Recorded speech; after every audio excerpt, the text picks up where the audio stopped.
Back home now, the focus has been on Canberra and the cash economy. The Treasurer mandating that businesses providing essential goods and services will need to accept cash.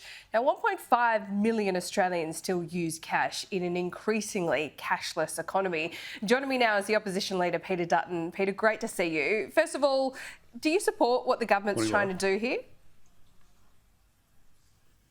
Well, Laura, from what I can see so far, it's nothing more than a thought bubble, and I think probably a distraction from the Treasurer, who frankly should be spending his time on working out how to bring down inflation. We need cash in our society, that much is obvious, and there's, as you point out, a trend in terms of cashlessness, but we still have the need for a currency in our society, and I don't see any revelation in what the Treasurer has announced or the thought bubble that he's given rise to today. Yeah, there's also a suggestion that the banks are going to have to cop a levy as well. Does that sit well with you? Well, we don't want to see any levies applied because they ultimately get passed on, and in an environment at the moment where people can't afford to pay their mortgages, their insurance bills are through the roof. Under this government's renewables only policy, their electricity prices keep going up, the gas prices keep going up, and I just don't think Australians can afford another Labor tax, and that's the real concern that I hear as I move around the country. Families are really, really struggling under the Albanese government. They just can't manage the economy, and our country is heading in the wrong direction. Has there been a bit of a recalibration in your thinking since Trump's victory in the US? Because largely, and you know I was there, it came down to people living out of the cities just not being able to afford the alternative. That's what they thought. They thought that Trump was better for their cost of living.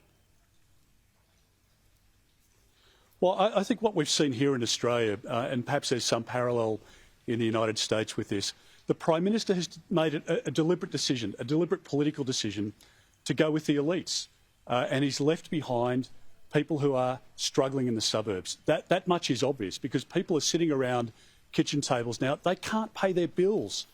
People are just stressed to the max, and it's because the government has taken decisions which have forced up inflation, and that's why grocery prices are up. It's why it's not just your electricity bill going up, it's the farmer's electricity bill, it's the box or the glass manufacturer, the packaging that your products are coming in. All of their costs have gone up, and they're passing it on, and that's why I think people are really shaking their heads, realising that it's tough now after just 2.5 years, and how much worse it would be if they had to suffer 3 more years of the Albanese government.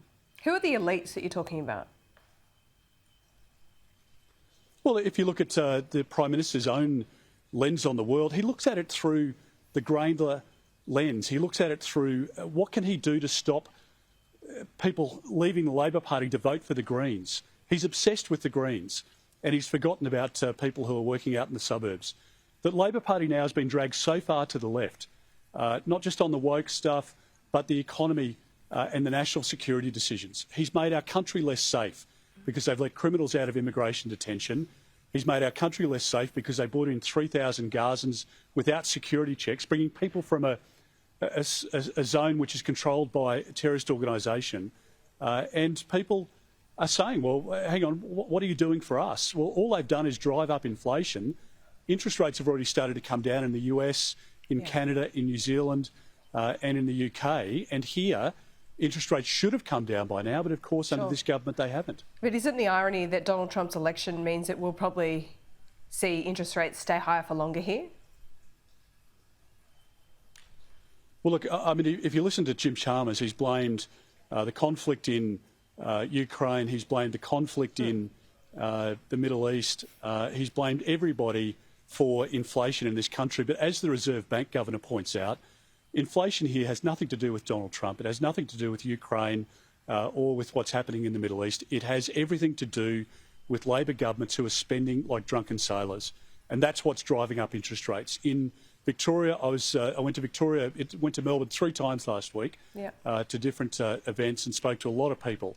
They are desperately hurting, and it's an example there of a Labor government which is destroying the economy. And the Federal Party is doing that as well, and that's why families are struggling, it's why small businesses are closing, and it's why the economy is starting to slow.